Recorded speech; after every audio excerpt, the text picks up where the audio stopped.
विधानसभा, विधान परिषद, लोकसभा और राज्यसभा। लेकिन इन सब के बीच में आखिर डिफरेंस क्या है, चलिए जानते हैं। तो सबसे पहला डिफरेंस जो है वो है इनके नाम में।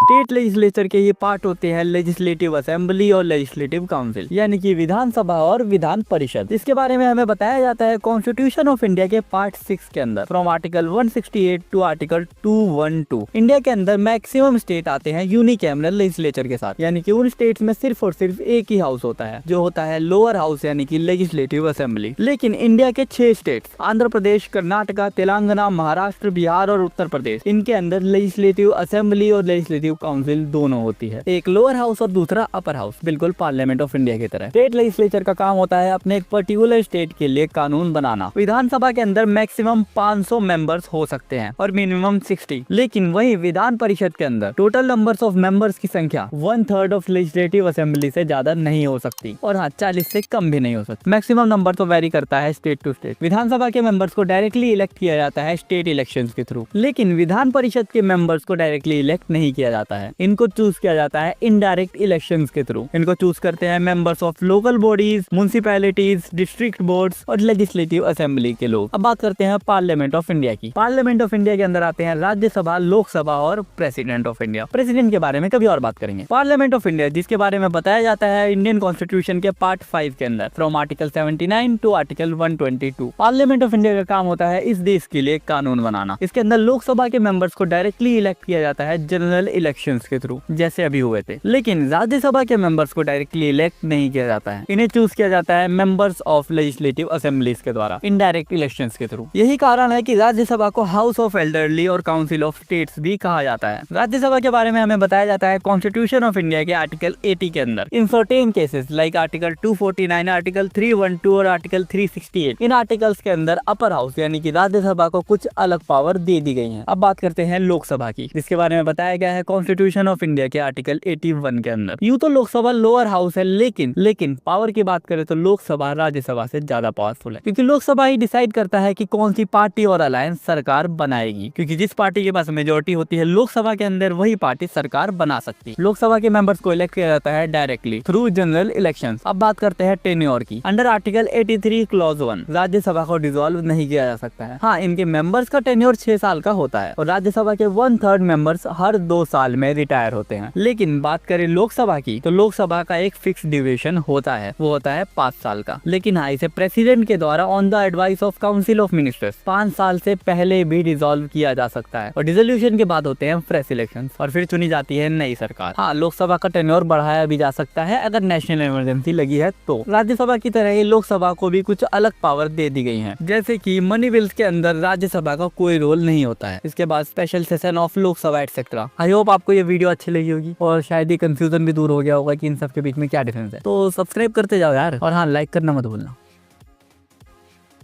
स्टेट लेजिस्लेचर के ये पार्ट होते हैं